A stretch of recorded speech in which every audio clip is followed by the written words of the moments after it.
حیات النبی کا مسئلہ، حضور اپنی قبر میں زندہ ہیں تو کیا جیسے اس دنیا میں تھے ایسے ہی زندہ ہیں؟ یہ موقف ہے ہمارے بریلوی علماء کا بھی اور دیوبند کے بھی بعض علماء، لیکن اہل حدیث اور دیوبند جماعت کے بھی کچھ لوگوں کی رائے کہ نہیں، وہ برزخی زندگی ہے اور اللہ ہی جانتا ہے کہ وہ کیسی زندگی ہے۔ حالانکہ مسئلے کا حل کیا ہے؟ دیکھیے جو درجات ہیں انسانوں کے اہل ایمان کے، وہ 4 درجے ہیں۔ منعم علیہم لوگ کون ہیں؟ جن کو ہم کہتے ہیں سورہ فاتحہ میں اے اللہ ہمیں سیدھے راہ کی ہدایت فرما، راستہ ان کا جن پر تو نے انعام فرمایا، اہدنا الصراط المستقیم صراط الذین انعمت علیہم۔ اچھا یہ کون ہے انعمت علیہم؟ یہ سورہ نساء میں آیا، ومن یطع اللہ والرسول فاولئک مع الذین انعم اللہ علیہم من النبیین والصدیقین والشہداء والصالحین۔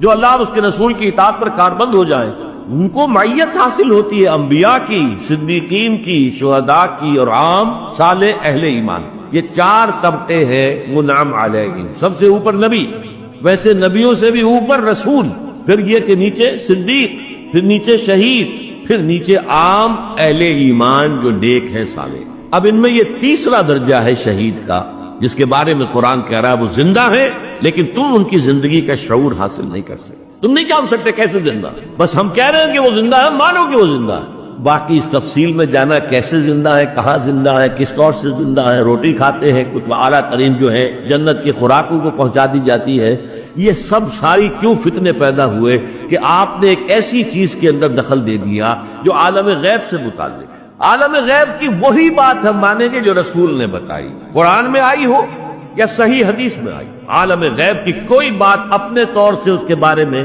مین میخ نکالنا، تفصیلیں بیان کرنا، یہ در حقیقت فتنہ کھولنے کا مترادف ہے۔ جب ہم شہداء کی حیات معنوی جو ہے یا حیات جو ہے اخروی اس کو نہیں جان سکتے کہ کیسی ہے، تو صدیقین تو ان سے بھی بالا تر ہے، انبیاء ان سے بھی بالا تر ہے، رسول ان سے بھی بالا تر ہے، اور تمام رسولوں کے سردار محمد صلی اللہ علیہ وسلم۔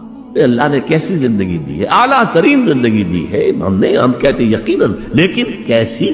آپ اس دنیا کی زندگی کو بہت اعلیٰ سمجھتے ہیں، یہ تو کچھ بھی نہیں، ادنا زندگی، جو زندگی انہیں ہے اس کا آپ تصور نہیں کر سکتے، شہیدوں کی زندگی کا تصور نہیں کر سکتے، صدیقین تو اس سے بھی اوپر ہیں، انبیاء ان سے اوپر ہیں، رسول ان سے اوپر ہیں، اور سید المرسلین صلی اللہ علیہ وسلم سب سے بڑے۔